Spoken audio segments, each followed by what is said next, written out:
Cabinet mission और संविधान सभा। देखिए,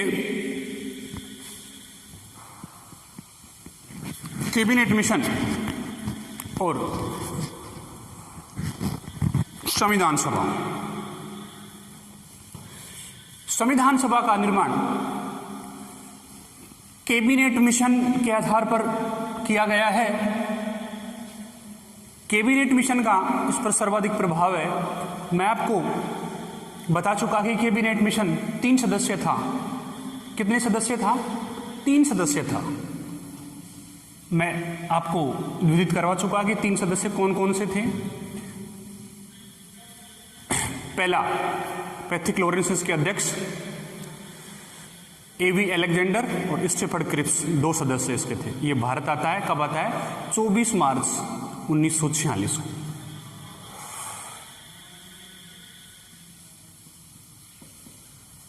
मार्च 1946 को यह भारत आता है और भारत आने के बाद में यह परस्पर नेताओं से विचार विमर्श करके गवर्नर जनरल को अपनी रिपोर्ट देता है और ये कहता है कि भारत का संविधान बनाने का कार्य आप प्रारंभ कीजिए। अर्थात संविधान का जो निर्माण है वो एक संविधान सभा के द्वारा किया जाएगा, ऐसा इसमें जिक्र किया गया है। अर्थात संविधान निर्माण की जो अंतिम जो प्रक्रिया है वो कैबिनेट मिशन को ही माना गया है। इसी का प्रभाव संविधान सभा पर किया गया है और संविधान सभा के द्वारा हमारे संविधान का निर्माण किया गया है। बेसिकली यह एक संविधान और सभा और संविधान के बीच की कड़ी है हमारा कैबिनेट मिशन। क्लियर? 24 मार्च 1946 को यह भारत में आता है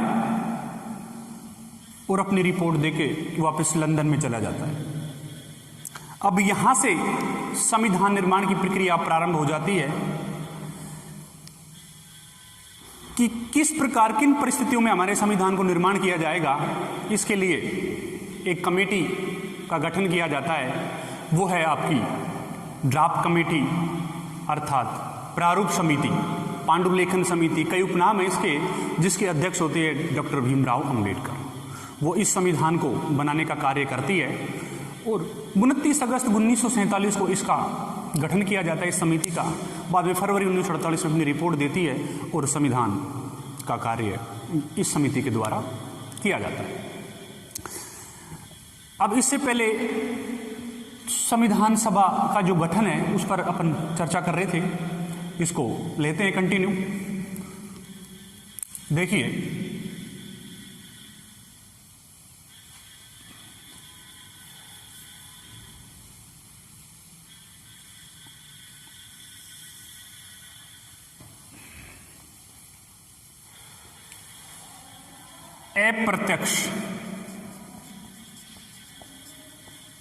अप्रत्यक्ष थी। मैं बता चुका कैसे थी अप्रत्यक्ष।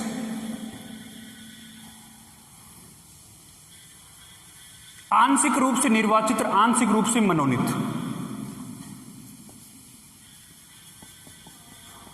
निर्वाचित, मनोनीत। अब ये मनोनीत कैसे थी? निर्वाचित विधान सभाओं के सदस्य इसमें लिए गए। मनोनीत कैसे थी? मनोनीत थी कि देसी जो रियासत थी ना, देसी रियासतों के प्रतिनिधि जो इसमें लिए गए। अब उसकी संख्या मैं आपको आगे बताऊंगा। देखिए, इसकी सदस्य संख्या 389। अब ये कैसे कैसे थे? देखिए, 292 ब्रिटिश भारत,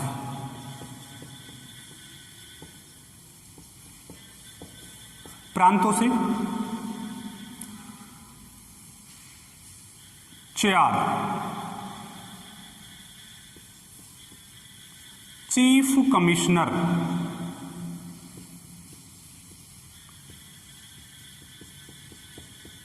4 चीफ कमिश्नर क्षेत्रों से। उसके अलावा आपके 93 ये आपके देसी रियासतों से,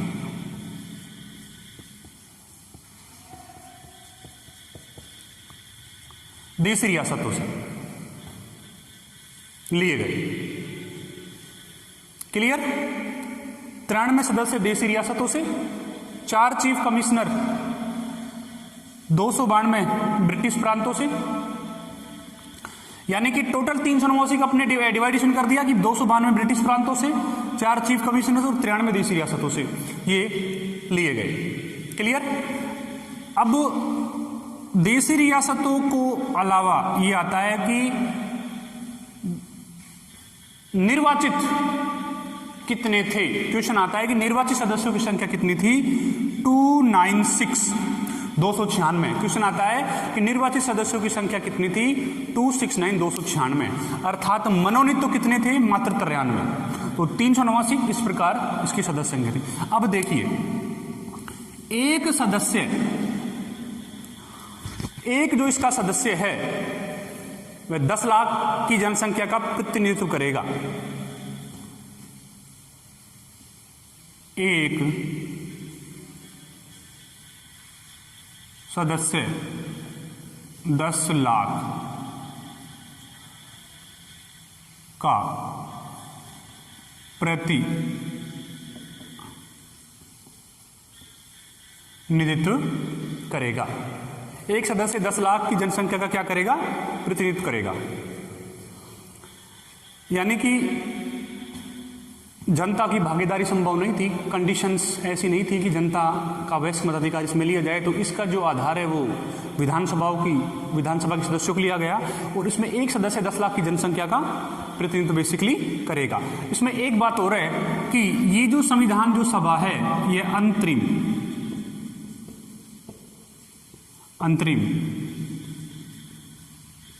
संसद के रूप में कार्य करेगी। अंतरिम संसद होगी जब तक नए आम चुनाव नहीं हो जाते हैं, तब तक अंतरिम संसद के रूप में ये कार्य करेगी। एक सदस्य 10 लाख का प्रतिनिधित्व करेगा, 93 देसी रियासत, 4 चीफ कमिश्नर क्षेत्रों से, 292 ब्रिटिश प्रांतों से, टोटल बोले तो 296, 4 और 92, 296 निर्वाचित थे, मनोनीत थे 93, मनोनीत थी देसी रियासत वाले मनोनीत किए गए थे। इसमें निर्वाचित विधानसभाओं के सदस्य अप्रत्यक्ष रूप से, यानी कि इसमें जनता की कोई भागीदारी नहीं थी, यानी कि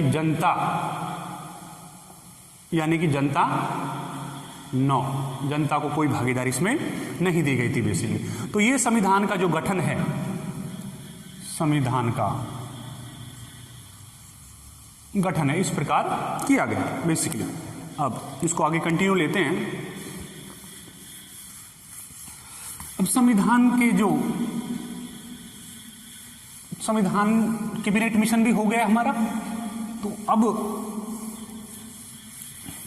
इसके बारे में बेसिकली क्या क्या कहा गया है देखिए। संविधान पर सबसे ज्यादा जो प्रभाव है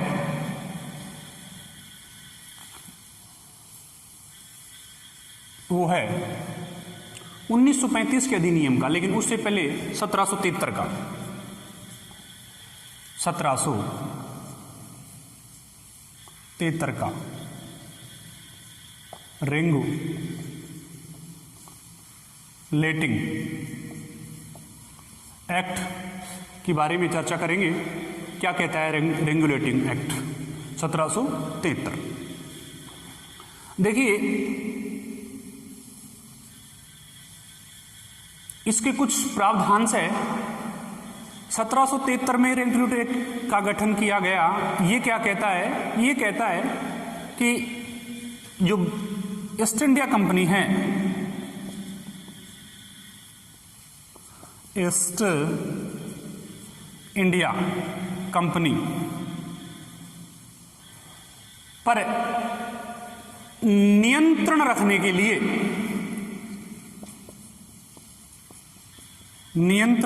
लिए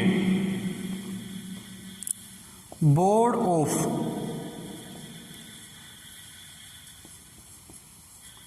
board of directors, board of directors का गठन किया गया, यानी कि ईस्ट इंडिया कंपनी पर नियंत्रण रखने के लिए बोर्ड ऑफ डायरेक्टर्स का गठन किया गया, जिसमें कितने सदस्य होंगे? 4 सदस्य, 4 सदस्य होंगे। ये अपनी रिपोर्ट कहां देंगे? गवर्नर जनरल को।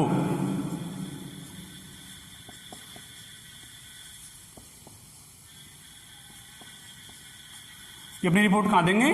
गवर्नर जनरल को। अब ये गवर्नर जनरल है जो आज का राष्ट्रपति है, ऐसा इसका कार्य था। ये सीधा ब्रिटिश सरकार का एजेंट था। जो भी कानून लागू होने हैं, क्या मसौदा बनना है उनका, ब्रिटेन से सीधा संपर्क था इसका। ये यहाँ की बातों को वहाँ पर, वहाँ की बातों को यहाँ पर ट्रांसफर करता था। बेसिकली ये एक एजेंट के रूप में बैठता था ब्रिटिश सरकार का। क्लियर?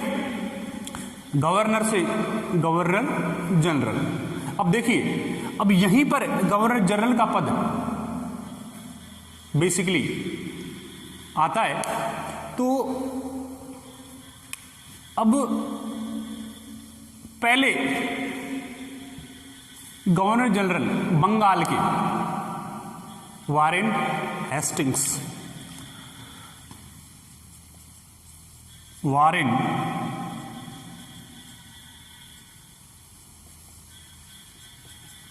पहले गवर्नर जनरल बंगाल के कौन थे? Warren Hastings. ये हमारे बंगाल के गवर्नर जनरल थे। अब देखिए, थोड़ा सा जीके में चलते हैं। थोड़ा सा जीके पूछता है कि भारत का गवर्नर जनरल कौन था? ये तो बंगाल के थे। भारत का विलियम बेंटिंग। कौन सा था? William Bentinck. एक है वायसराय, एक है गवर्नर जनरल। तो फर्स्ट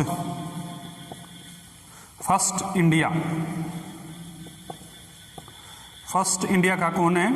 विलियम बेंटिंग। विलियम, आपकी नॉलेज के लिए बता रहा हूं मैं, विलियम बेंटिंग। एक है वायसराय, वायसराय। तो वायसराय कौन है? Lord Canning. Lord cunning. Basically first India का विलियम बेंटिंग और वायसराय कौन है? Lord cunning. ये आपको थोड़ा सा ध्यान रखना है। चलो कोई नहीं। देखिए, रेगुलेटरी एक्ट में कुछ इस प्रावधान ये किए गए। अगली बात, कलकत्ता। ये एक्ट कहता है कि कलकत्ता में किसकी स्थापना करो? कलकत्ता में करो सर्वोच्च न्यायालय की, अर्थात कलकत्ता के फोर्ट विलियम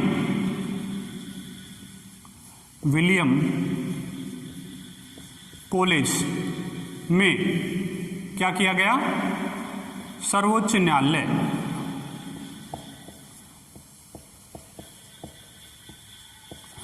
न्यायालय की स्थापना की गई।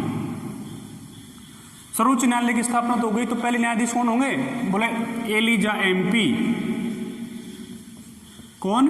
Elijah Impey. अब मैं आजाद भारत की बात नहीं कर रहा, मैं कर रहा हूं औपनिवेशिक भारत की बात। इसमें सर्वोच्च न्यायालय 73 के तहत जो गठन किया गया था, क्योंकि हमारे सर्वोच्च न्यायालय को 73 में देखा गया, 73 के एक्ट में। उसके बाद में उसमें धीरे धीरे सुधार हुए हैं, तो उसका एलिजा एमपी था। कंफ्यूज नहीं होना है कभी, सर ये क्या बता रहे हो आप? तो ये रेगुलेटरी एक्ट के अनुसार है।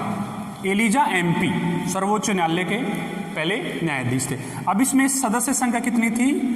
3, यानी कि 2 + 1, यानी कि 1 मुख्य न्यायाधीश, 2 अन्य न्यायाधीश। तो इस प्रकार इसके कुछ प्रावधान हैं। ठीक है।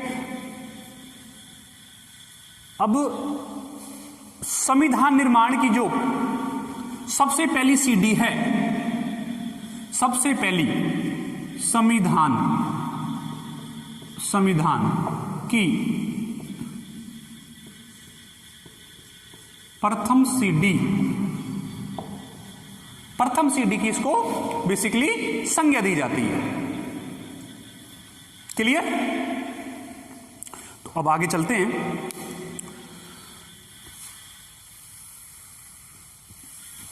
आगे चलते हैं। टेक्निकल प्रॉब्लम्स के लिए खेत थोड़ा सा देखिए,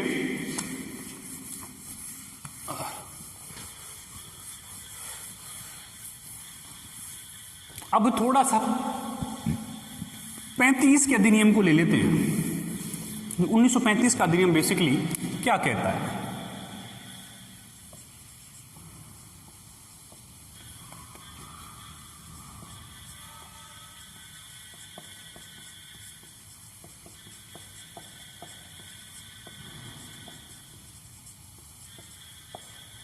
भारत शासन अधिनियम,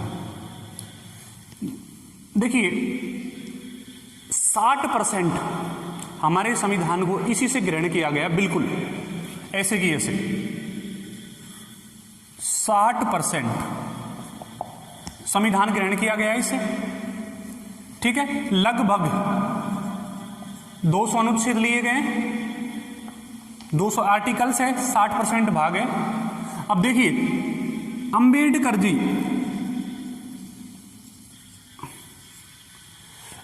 जी क्या कहते हैं इसके बारे में? अंबेडकर जी कहते हैं कि 64 लाख रुपए खर्च करने की आवश्यकता ही नहीं थी। हमारे जो संविधान है वो इसी से चलाया जा सकता, इसलिए हमको नए संविधान की आवश्यकता नहीं थी, हम इसी से काम चल रहा था। हमारा 60% भाग लिया गया है, 200 लगभग अनुच्छेद है। अंबेडकर जी ने क्या कहा है और जवाहरलाल नेहरू जी ने इसको क्या कहा है? अब देखिए नेहरू जी क्या कहते हैं।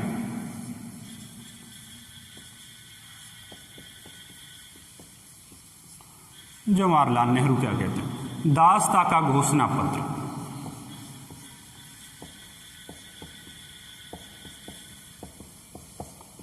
दासता का घोषणा पत्र, बिना ब्रेक की गाड़ी,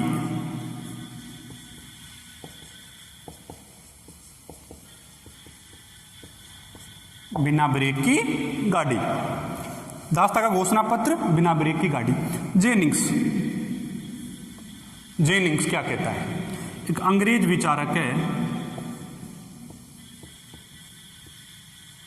जेनिंग्स जी महोदय कहते हैं कि 1935 का जो अधिनियम है वह संविधान का क्या है? सार है। संविधान का क्या है? बोले क्या है? बोले सार है। तो ये कुछ प्रावधान है इसके, और कौन किसको क्या कहता है बेसिकली कई बार पूछते हैं कि भाई साहब ये क्या है? तो दासता का घोषणा पत्र जवाहरलाल नेहरू कहते हैं, बिना ब्रेक की गाड़ी कहते हैं। अम्बेडकर जी क्या कहते हैं कि हमें नए संविधान की आवश्यकता नहीं थी, हम इसी से हमारे देश की शासन व्यवस्था का संचालन कर सकते हैं, अर्थात नए संविधान की। अम्बेडकर जी कहते हैं कि नए संविधान की कोई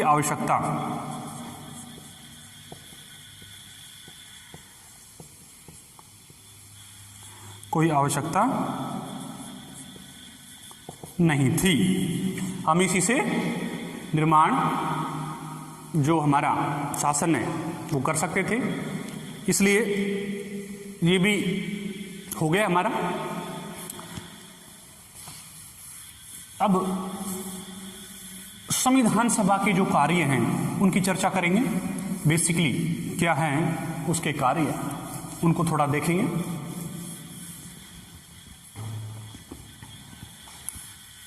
अब देखिए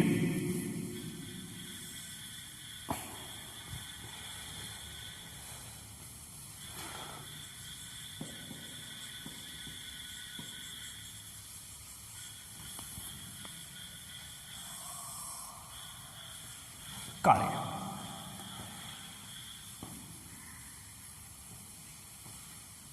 अब देखिए 12 जुलाई 1947 को राष्ट्रीय ध्वज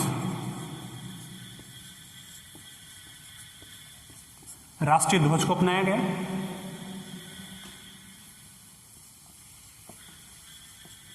14 सितंबर 1949 को हिंदी दिवस को मान्यता दी गई। उसके बाद में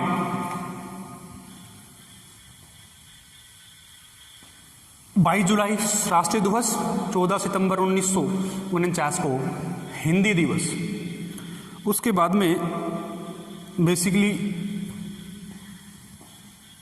24 जनवरी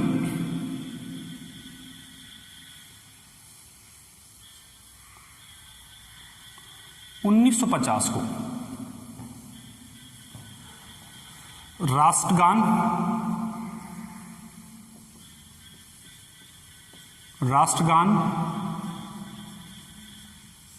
राष्ट्रगीत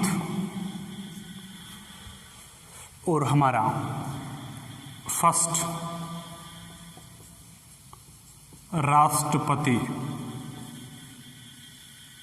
कौन थे?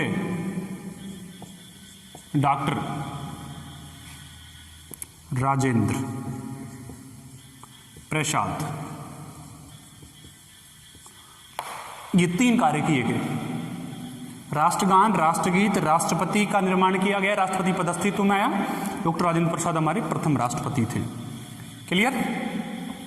ये चीज 24 जुलाई 1950 को की गई। अर्थात इसी दिन एक कार्य और किया गया। क्या किया गया? संविधान सभा की जो अंतिम बैठक,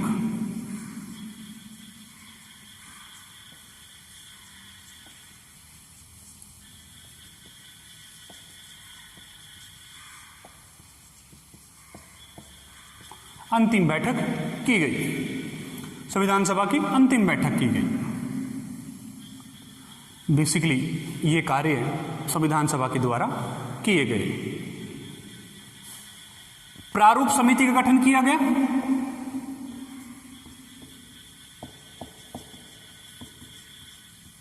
प्रारूप समिति,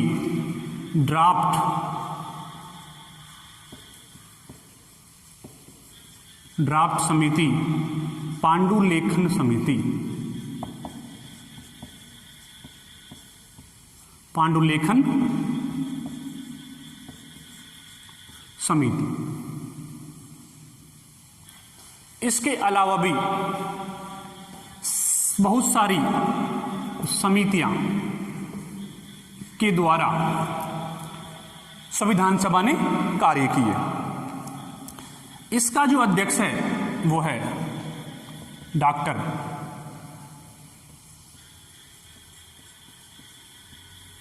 भीमराव अंबेडकर जी। इसके अध्यक्ष थे। अन्य 6 सदस्य, अर्थात टोटल 7। टोटल इसमें 7 सदस्य थे।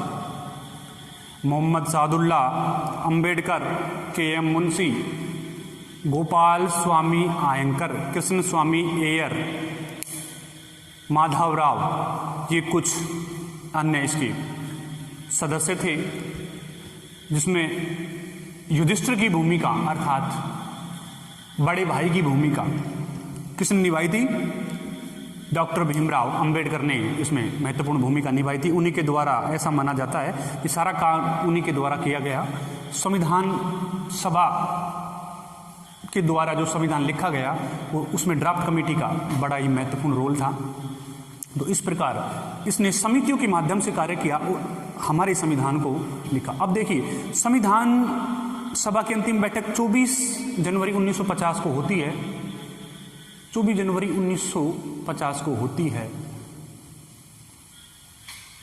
और संविधान सभा में सदस्यों के हस्ताक्षर किए जाते हैं और आंशिक रूप से संविधान 26 नवंबर 1949 को लागू कर दिया जाता है।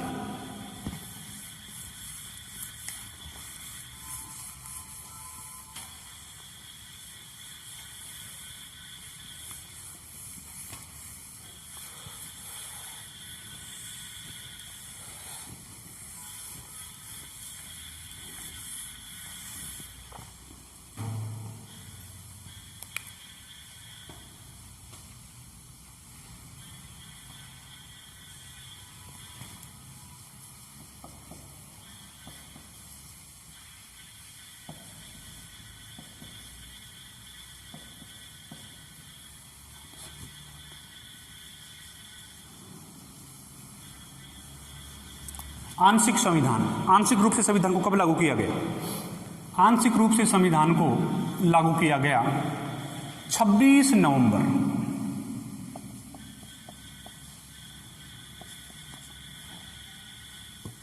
1949 को।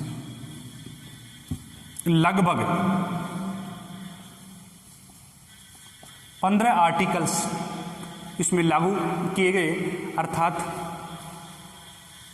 15 अनुच्छेदों को एक साथ लागू कर दिया गया 26 नवंबर। आंशिक रूप से छोटे रूप में संविधान को लागू किया गया ऐसा।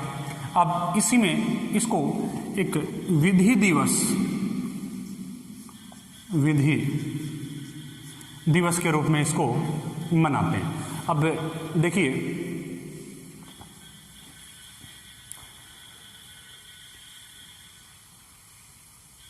संविधान सभा की बैठकें किस प्रकार हुई उसके बारे में थोड़ा देख लेते हैं। संविधान सभा की कौन कौन सी बैठकें हुई उसके बारे में चर्चा करेंगे। कौन कौन सी संविधान की बैठकें होती है? देखिए, संविधान की पहली बैठक होती है प्रथम बैठक। कब होती है?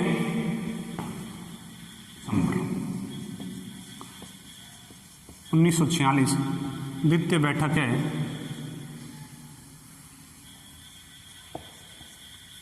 11 दिसंबर 1946। तृतीय बैठक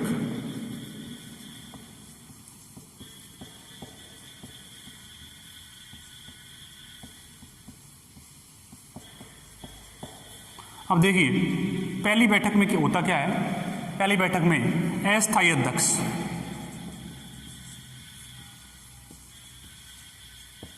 कौन है अस्थायी अध्यक्ष? कौन थे? सचिदानंद सिन्हा।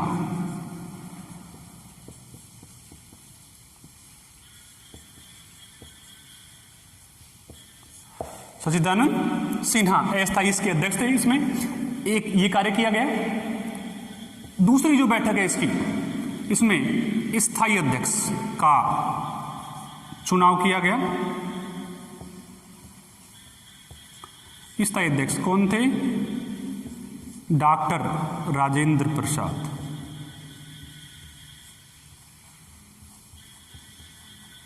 डॉक्टर राजेंद्र प्रसाद। पहली बैठक अस्थायी अध्यक्ष का चुनाव किया गया। सचिदानंद सिन्हा एक वरिष्ठ सदस्य थे, उनके द्वारा इसकी अध्यक्षता की गई, अर्थात अस्थायी अध्यक्ष थे। उसके 2 दिन बाद दूसरी बैठक होती है और उसमें डॉक्टर राजेंद्र प्रसाद को स्थायी अध्यक्ष चुन लिया जाता है। अब देखो, क्वेश्चन आता है कि संविधान सभा का जो उद्घाटन किसने किया था? संविधान सभा का उद्घाटन किया था सचिदानंद सिन्हा ने, ना कि डॉक्टर राजेंद्र प्रसाद ने। क्लियर? ये क्लियर होनी चाहिए आपकी बातें। तृतीय बैठक, इसमें कंफ्यूज होने की आवश्यकता नहीं है। तृतीय बैठक होती है 13 दिसंबर 1946 को। इसमें भी कुछ महत्वपूर्ण कार्य किए गए। अब इसमें क्या कार्य किए गए? देखिए, इसमें नेहरू के द्वारा उद्देश्य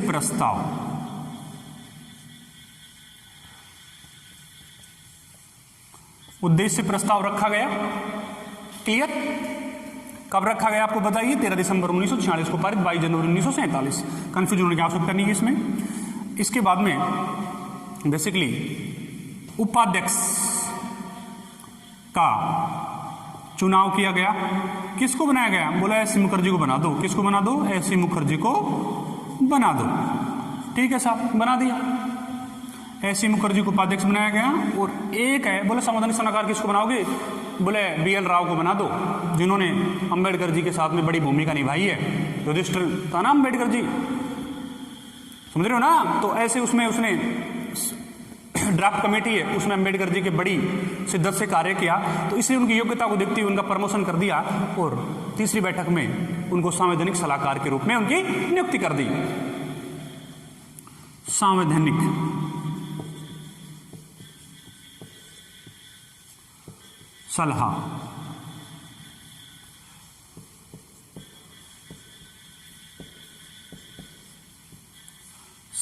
सलाहकार BN राव।